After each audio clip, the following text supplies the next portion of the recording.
नवी मुंबई महानगरपालिकेच्या निवडणुका झाल्या आणि निवडणुका चालू असताना शिंदे साहेबांबद्दल 2-4 चॅनलला काही गोष्टी त्या ठिकाणी बोलले गेले.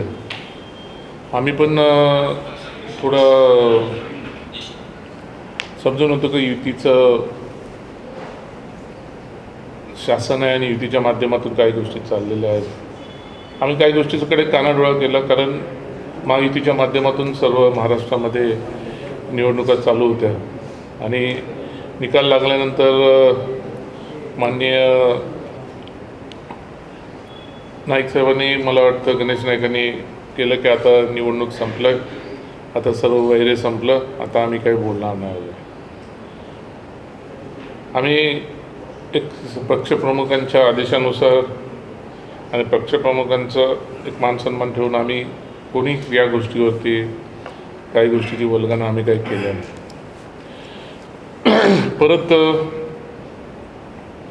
या 2 दिवसापूर्वी काही गोष्टी अशा पद्धतीने बोललं गेलं की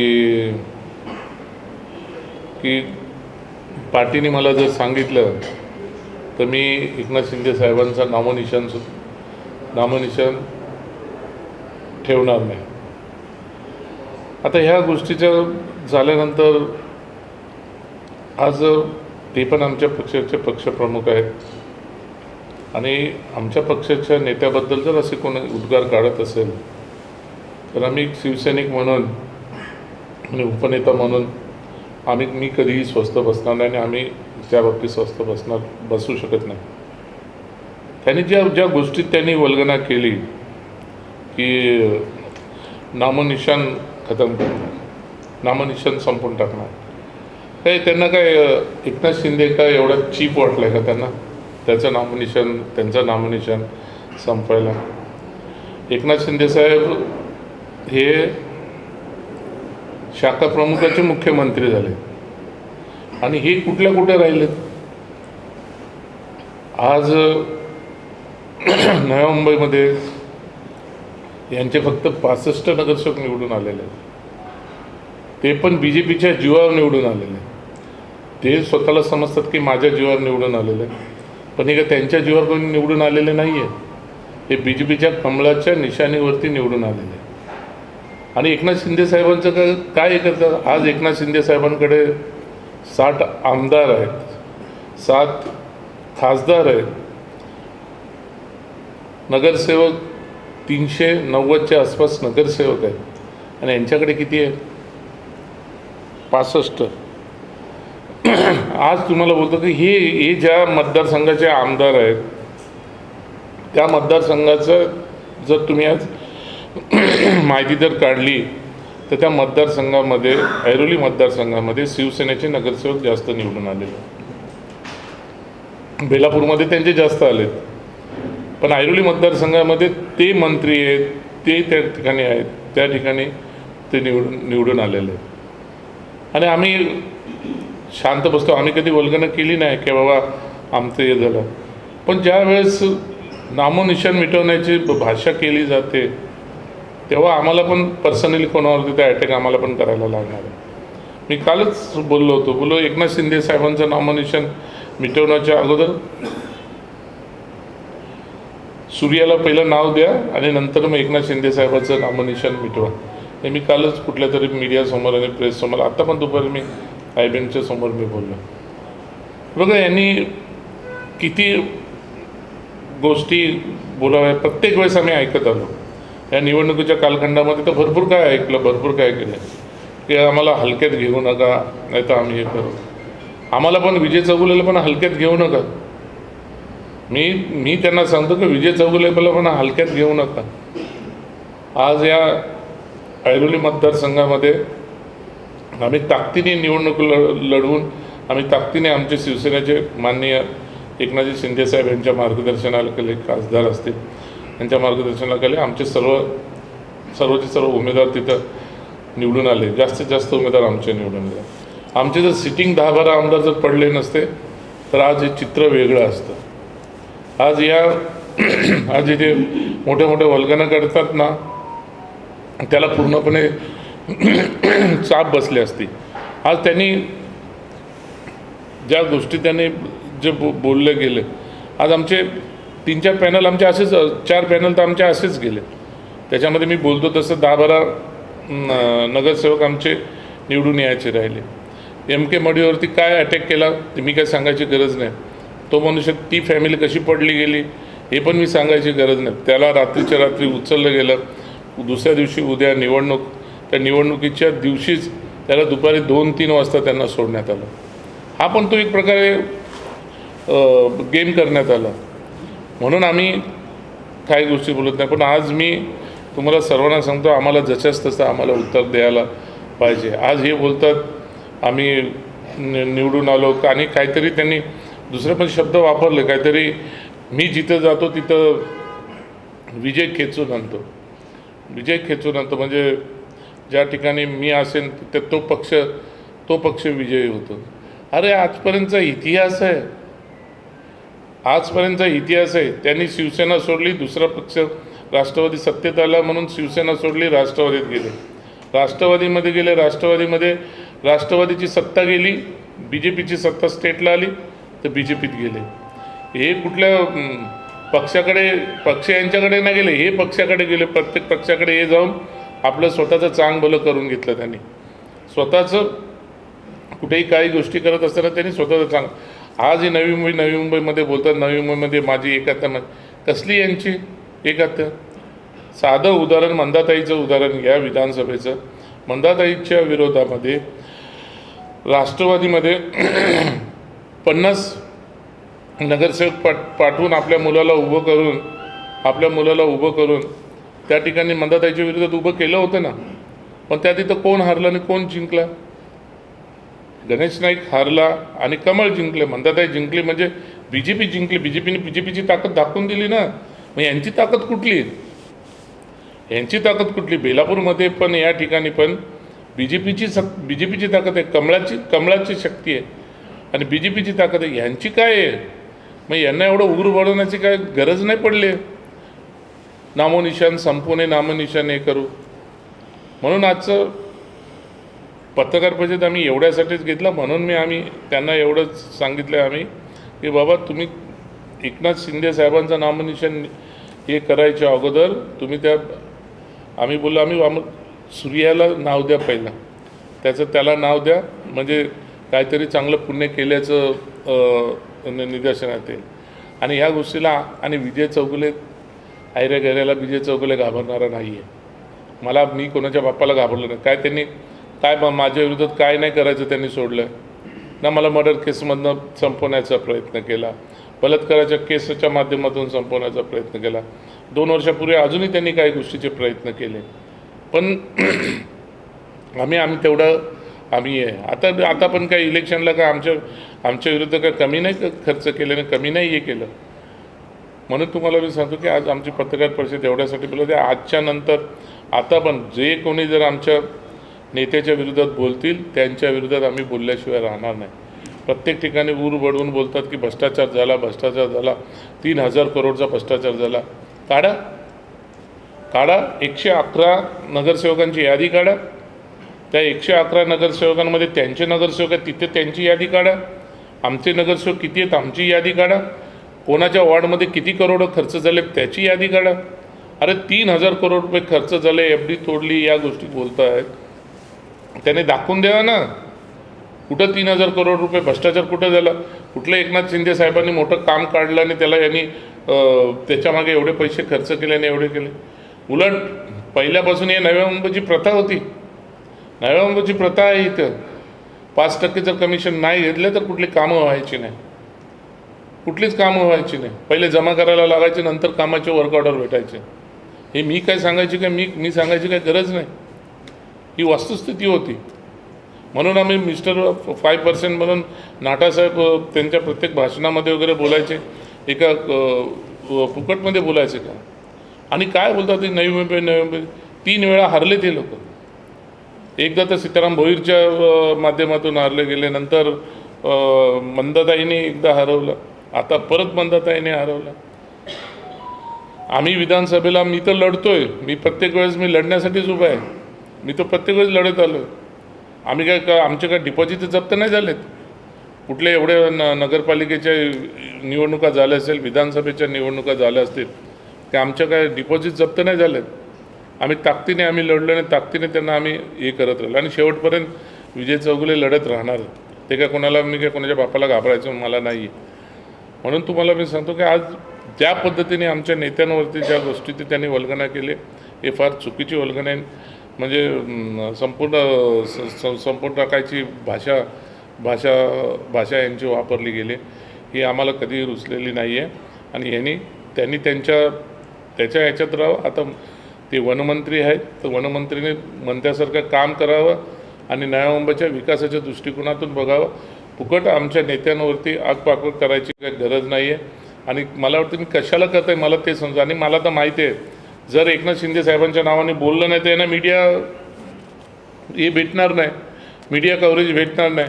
म्हणून मीडिया कव्हरेज पाहिजे तर मग एकनाथ शिंदेचं नाव घ्या, मीडिया कव्हरेज पाहिजे तर एकनाथ शिंदेचं नाव घ्या. मग नामनिशाण संपू, मला हलक्यात घेऊ नका, मला हे करू नका. आणि काही UDCRच्या ह्याच्यावर बोलतात, FSIच्या ह्याच्यावर बोलतात. मग यांच्याकडे डोळे बंद होते का? गांधारीने का त्यांच्या डोळ्यावर पट्टी बांधलेली होती का? ज्या बोनकडे गावामध्ये 6-6 मजली 7-7 मजली बिल्डिंगी उभे राहिले आहेत, त्यांच्यासमोर अनधिकृतपणे बिल्डिंग उभे राहिले आहेत. मग त्यावेळेस ते कुठे गेले होते? कोपरखेरण्यामध्ये LIGच्या ज्या छोटे छोटे घरं आहेत, ती घरं आज एकाचे 4-4 मजली चढले गेलेत. त्याला कोण जबाबदार आहे? मग त्याला पाणी लागत नाही, त्यांना सर्व काही गोष्टी लागत नाही. उलट आम्ही एकनाथ शिंदे साहेब आणि आज ज्या सिडकोच्या जे कोंडणीमध्ये आहेत त्याच्यामध्ये जी कामं होत नव्हती, तर त्यांनी नगरविकास खात्याचा ठराव घेऊन ते पास करून कोंडणीमधली कामं करायला परवानगी त्यांनी दिली. सिडकोच्या माध्यमातून जे चांगलं करायला पाहिजे ते त्यांनी चांगलं करण्याचा प्रयत्न केला. अरे भ्रष्टाचार दाखवून द्या ना, तुमच्या दम आहे तर दाखवून द्या ना. भ्रष्टाचार इथं हे काम काढलं नाही, त्याच्यामध्ये एवढं अभावामध्ये हे केलं नाही, अभावामध्ये ते केलं आणि त्याच्यात एवढा टक्के भ्रष्टाचार झाला. दाखवू त्यांना. फुकटमध्ये बोलायचं त्यांना वाटतं का एकनाथ शिंदे साहेबांच्या नावाने बोललं म्हणजे वा लोक मला डोक्यावर घेतात, मला हे करतात. आणि त्यांना आम्ही हेच बोलतो की आम्हाला विकासाच्या दृष्टिकोनातून आम्हाला विकासाच्या बाबतीत बोला ना. आता जर निवडून आले ते नोव्हेंबरचा महापौर त्यांचा जर बसणार होता तर आनंदामध्ये त्याचा आनंदाचा उपभोग घ्यायला पाहिजे होता. आनंदाचा उपभोग घ्यायचा बाजूला ठेवला आणि बस नामोनिशाण मिटून टाकू. एवढं का एकनाथ शिंदे साहेब का आमचे का चीप वाटले त्यांना नामोनिशाण मिटवायला? का एवढे का चीप आहेत? आणि आम्ही या गोष्टीला घाबरणारे नाही आहेत. आणि आम्हाला माहीत आहे काय गोष्टी काय करायला पाहिजे आणि काय नाही करायला पाहिजे. आणि मी तुम्हाला सांगतो की आम्ही आता जर याच्यानंतरसुद्धा जरी आमच्या पक्षप्रमुखाच्या बाबतीत कुठल्याही गोष्टी काढल्या तर आम्ही कुठल्याही परिस्थितीमध्ये सहन करणार नाही. आम्ही जसंच तसंच उत्तर देऊ. राहिली गोष्ट विजय चौगुलेचं जे उखडायचं ते उखडा. मला काय संबंध मला फरक नाही पडणार. माझ्या वैयक्तिक पातळीवर माझ्यावरती जरी कोण आला तरी मला काय फरक नाही पडणार. विजय चौगुले जो आहे तो विजय चौगुले ओपन हार्ड आहे. आणि विजय चौगुले कोणाच्या बापाला घाबरत नाही आहे. काही गोष्टी केल्या काही गोष्टी करेन तर मी ओपनली करतो. यांच्यासारखं कोणासारखं लपून छपून करणारं विजय चौगुले नाही आहे. म्हणून मी तुम्हाला त्याच्यासाठीच बोललो. म्हणून मी वारंवार हेच बोललो की एकनाथ शिंदे साहेबाचं नॉमिनेशन संपवण्याच्या अगोदर आपल्या मुलाला नाव द्या, सूर्याला नाव द्या. हे मी त्यांना सांगतो. पहिला त्याला नाव द्या आणि नंतर मग नॉमिनेशन संपवण्याचा प्रयत्न करा. म्हणून मी आज या ठिकाणी पत्रकार परिषद बोलवली होती. त्यांनी किती वाचून बोलू नये की नवी मुंबई म्हणजे मी म्हणजे नवी मुंबई. तसं नाही. ही नवी मुंबई सर्वसामान्य जनतेची नवी मुंबई आहे. आणि या सर्वसामान्य जनता या ठिकाणी शिवसेनेला जेवढं रिस्पेक्ट शिवसेनेला आहे तेवढाच रिस्पेक्ट इथे BJPला आहे.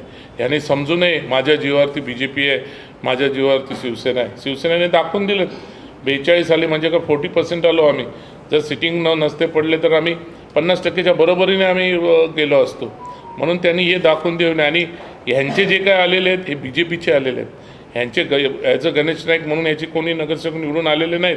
हे BJPचे म्हणून BJPच्या ताकदीवरती निवडून आलेले आहेत. कारण ते विधानसभेमध्ये दिसूनच आलेलं आहे की BJPचं काय ताकद आहे आणि दुसरे काय दोन्ही तिन्ही विधानसभेला या सर्व गोष्टी समोर आलेल्याच आहेत. म्हणून माझी कळकळीची विनंती आहे की आता चांगल्या पद्धतीने चाललं आहे तर नवी मुंबईचा महापौर चांगला बसावा आणि चांगले सुनियोजित सर्व कामं व्हावी. परत आमच्यावरती जर कोणी या पद्धतीने जर आमच्या पक्षाच्या मुख्य नेत्याला जर कोणी असं वेगळ्या पद्धतीने बोलला तर त्यांचा आम्ही समाचार घेतल्याशिवाय राहणार नाही.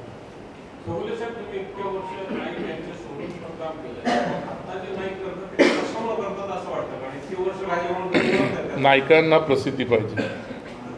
एकनाथ शिंदेचं नाव नाही घेतलं तर त्यांना प्रसिद्धी भेटणारच नाही, मीडिया उचलणारच नाही. मीडिया एकनाथ शिंदेचं नाव घेतलं की मीडिया कव्हरेज मिळते, म्हणून त्यांचं ते चाललेलं आटापिटा आहे. या सगळ्या प्रकरणामध्ये महायुतीमध्ये दोन्ही काम करत असताना अशा प्रकारचं स्टेटमेंट बरोबर आहे. याला भारतीय जनता पार्टीचंही पाठबळ आहे असं समजतं. बघा, भारतीय जनता पार्टीचं पाठबळ जर असतं तर ते त्यांनी असं बोललंच नसतं. भारतीय जनता पार्टी ही महायुतीचं शासन चालू आहे. महायुतीमध्ये कोणी एकमेकाच्या विरोधात कधी बोलत नाही. ना आमच्या शिवसेनेच्या लोकांनी कोणी कधी काय बोललेलं आहे, ना BJPच्या लोकांनी कधी कोणाच्या विरोधात काय बोललेलं आहे. साध्या आमदाराच्या विरुद्ध, साध्या मंत्र्याच्या विरुद्ध कधी कोणी एकमेकाच्या विरोधात कधी वल्गना केलेली नाही. यांना मीपणा जास्त आहे. यांना वाटतं की ठाणे जिल्हा म्हणजे मी. ती परिस्थिती नाही राहिली. त्यावेळेची परिस्थिती वेगळी होती, म्हणून तर यांना शिवसेना सोडून राष्ट्रवादीत जायला लागला, राष्ट्रवादी सोडून त्यांना BJPत जायला लागला. जर दुसऱ्या पक्षाचे हात नसते पकडले तर हे कधी निवडूनच आले नसते. त्यांना माहिती आहे काय होणार आणि काय नाही होणार आहे. मग त्यांचाच टांगा पलटी झाला असता, हे मी सांगायची काही गरज नाही. संजय केळकरांना प्रश्न विचारला गेला, जे ठाण्याचे आमदार आहेत त्यांचं म्हणणं आहे की एकनाथ शिंदे हे 2 टर्मचे पालकमंत्री राहिलेले आहेत, त्यांचा दांडगा अनुभव आहे आणि त्या जोरावर ते म्हणतात की शिवसेनेबरोबर युती नसती तर आमच्या निवडून जास्त आले असते, इतर ठिकाणी आम्ही चांगला स्कोर करू शकलो असतो. त्यामुळे अशा प्रकारचे ते वक्तव्य करत आहेत. गैर काय असं म्हणतात ते. बघा, तो त्यांचा प्रश्न आहे, तो ठाण्याचा प्रश्न आहे, ठाण्याच्या लेवलने तो प्रश्न आहे. आम्ही या प्रश्नावर बसलेलो आहे. मी जर माझ्या नेत्यावर कोण टीका टिप्पणी केली तर आम्ही सहन करणार नाही.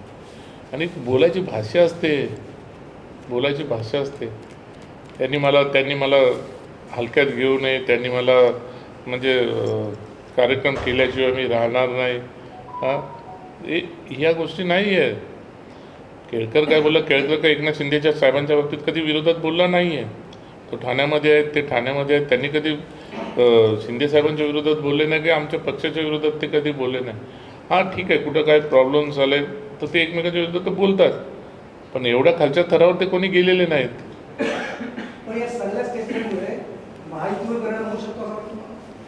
तिथे फडणवीस साहेब आणि शिंदे साहेब खंबीर आहेत महायुतीसाठी. हे अशा छोट्या मोठ्या चिरीमिरीचं ते नाही.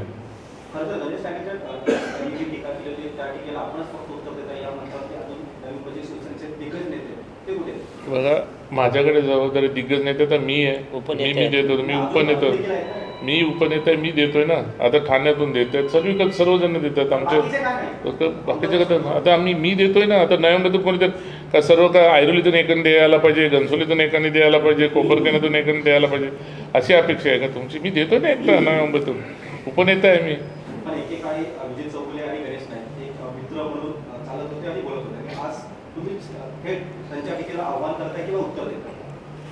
बघा, आम्ही जोपर्यंत होतो त्यांच्यावर निष्ठा सांभाळली आम्ही. मी ज्या पक्षात आहे, जर माझ्या पक्षाच्या नेत्याच्या विरुद्ध कोणी बोलला तर ते मी सहन करणार नाही आणि मी त्या पद्धतीने आम्ही बोललो. गणेश नाईक हे पालघरचे पालकमंत्री आहेत आणि ठाण्यामध्ये येऊन काय वक्तव्य करत असतात, म्हणजे ते मित्र पक्षांच्या प्रमुखांच्या विरोधात असू दे किंवा इतर कोणत्या गोष्टीमध्ये पालघरमध्ये त्यांचं लक्ष नाही असं मला वाटतं. सर्व प्रकार माझा तो प्रश्न नाही. माझा मी मुद्दा घेतलेला आहे की त्यांनी आमच्या नेत्याच्या विरुद्ध बोललं तर आम्ही त्यांच्या विरुद्ध बोलल्याशिवाय राहणार नाही.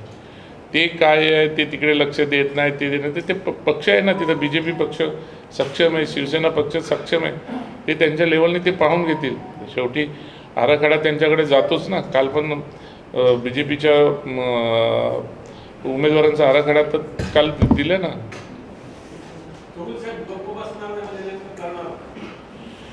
बघा, आम्हाला जर आमच्या नेत्याला जर कोणी डिवचलं तर आम्ही आमच्या पद्धतीने जसंच तसं आम्ही उत्तर देऊ. गप्प बसताना म्हणजे आम्ही मूग मिळून एवढ्या दिवस गप्प बसलो तर तसं तर नाही ना. म्हणून आता आम्ही सर्वजण खंबीरपणे आम्ही जसंच तसं उत्तर द्यायला आम्ही बसलेलो आहोत. तेव्हा दिवस किती दिवस आहे? आता दिवस कायच नाही किंवा अजून किती दिवस आहे?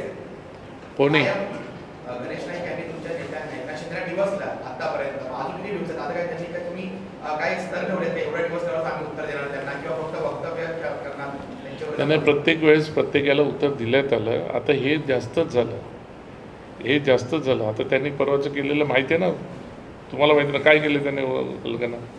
हां शिवसेना स्टाईल वगैरे मिळते हां हां आम्ही आमच्या पद्धतीने आम्ही उत्तर देतो ना.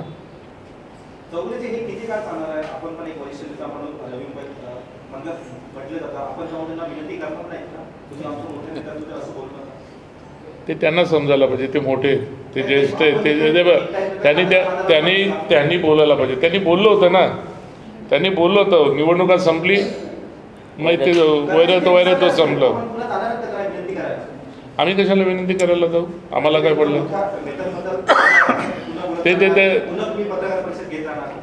बघा आम्ही आज घेतलंय एवढ्यासाठीच घेतलंय की प्रत्येकाला बोलवणार. तुम्हाला प्रत्येकाशी उद्या काल मी कुठल्या तरी टाइम्स महाराष्ट्राला दिली, आज मी लाईव्ह IBN लोकमतला होतो. उद्या प्रत्येकाला देण्यापेक्षा सर्वांना एकत्र येऊन बोललेलं बरं. म्हणजे मी एकाला बोललो की लगेच दुसरे पत्रकार बोलतात का आम्हाला तुम्ही का नाही दिली बाहेर, म्हणजे आम्ही काय वेगळे माझा प्रश्न असा होता की आपण जाऊन त्यांना विनंती करणार आहात का आमच्या मोठ्या नेत्यांबद्दल असं अपशब्द बोलू नका किंवा आता ते मला ना मला काय बोलायची गरजच नाही, त्यांचं त्यांना समजायला पाहिजे. अजून पत्रकार परिषद घेताय मात्र आपण बोलू देखील शकता. नाही मला काय बोलायची गरज आहे, त्यांचं त्यांना समजायला पाहिजे. त्यांना ते बघतील, त्यांना कुठपर्यंत काय होते, कोणाशी बोलतोय आपण, कोणाच्या बद्दल बोलतोय. ते पण या पक्षाचे उपमुख्यमंत्री आहेत. सर उपमुख्यमंत्री एकनाथ शिंदे आहेत आणि कॅबिनेट मंत्री गणेश नाईकांनी जेव्हा इलेक्शन पार पाडले तेव्हा त्यांनी नक्कीच म्हणाले होते की पुन्हा अशा प्रकारचं करणार नाही आम्ही होतं. पण पुन्हा जेव्हा मुंबईचा महापौर बसवायची जेव्हा वेळ येते तेव्हा पुन्हा वरची राजकारण फिरली गेलेली आहेत आणि त्या अनुषंगाने अशी चर्चा आहे की वरून आदेश दिल्यानंतरच गणेश नाईक पुढे बोललेले आहेत. हे सगळं मुंबईच्या प्रेशर महापौर बसवण्याच्या प्रेशर टॅक्टिकमध्ये येत आहे असा एक राजकीय चर्चा आहे. असं राजकीय चर्चा काहीच नाही. उलट मला आता कोणीतरी बोललं की कोणीतरी पार्टीकडनं झापलं गेलं की बाबा असे वल्गना करू नका मला. हे वरच्या लेवलने मुख्यमंत्री आणि उपमुख्यमंत्री फडणवीस साहेब आणि एकनाथ शिंदे साहेब आहेत आणि अजितदादा पण आहेत. ते त्यांच्या लेवलने ते बसून कोणाचा महापौर कुठं करायला पाहिजे, कोणाचा उपमहापौर कुठं करायला पाहिजे, कोणाला कुठं मदत करायला पाहिजे, ते त्यांच्या लेवलने चाललेलं आहे. त्याच्यामुळे त्याच्यामध्ये काय बोलण्याचा काही अर्थच नाही. चौगुले साहेब, तुम्ही म्हणताय की नवी दिल्लीतील भाजपचे नगरसेवक आहेत ते पक्षाच्या जीवावर निवडून आले, कमळाच्या जीवावर निवडून आले. त्याच ठिकाणी गणेश नाईक हे खासदारांना ओपन चॅलेंज देतात की तुम्ही स्वतःच्या पक्षाच्या जीवावर लढून दाखवा, नंतर कायमची तुम्हाला माजी खासदारची पाठी लावावी. अजून त्याला भरपूर वेळ आहे, 4 वर्ष बाकी आहेत. माझी लावायला 4 वर्ष बाकी आहेत. यांनी किती वेळा माझी लावून घेतला तर ते मी सांगायची काही गरज नाही. आलं त्यानं 3 वेळा माझी लावून घेतला होता ना, 2 वेळा तर माझी लावून घेतला होता ना, मग मी बोलायची गरज नाही. अजून 4 वर्ष बाकी आहे खासदार इलेक्शनला, त्यावेळेस बघू ना, त्यावेळेस बघूया आपण. आता विषय वेगळा आहे. त्याच्यात नैराश्यातून कुठे वादग्रस्त विधान करतायत? हे नैराश्यातून वादग्रस्त विधानं, खरं पाहिलं तर ही विधानं व्हायलाच नाही पाहिजे होती. आपण कोणाच्या एका पक्षामध्ये आपण काम करतो, युतीमध्ये काम करतोय, तर ही विधानं व्हायला नाहीच पाहिजे. माझं तर असं नाही. आणि सगळं एका दिशेला चाललं असं वाटतं तुम्हाला की जाणीवपूर्वक अशा प्रकारचं दिवस किंवा वारंवार वक्तव्य देणं? हे बघा, ही पब्लिसिटी स्टंट आहे आणि तो पब्लिसिटी स्टंटसाठी हे चाललेलं आहे, दुसरं काही नाही.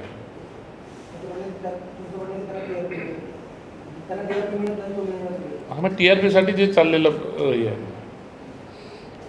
पण यात किती तथ्य आहे त्यांच्या की ते असं म्हणतात की इतर ठिकाणी युती नसली झाली तर भारतीय जनता पार्टी 16 वेळा, म्हणजे माझं म्हणणं आहे की नवी मुंबईमध्ये नाही झाली तो विषय संपला, पण हे बोलण्यात किती तथ्य त्यांच्या की अरे त्यांनी त्याचा झाकून आणि वाकून बघायला पाहिजे. नव्या मुंबईमध्ये, इथे नव्या मुंबईमध्ये युती नाही झाली.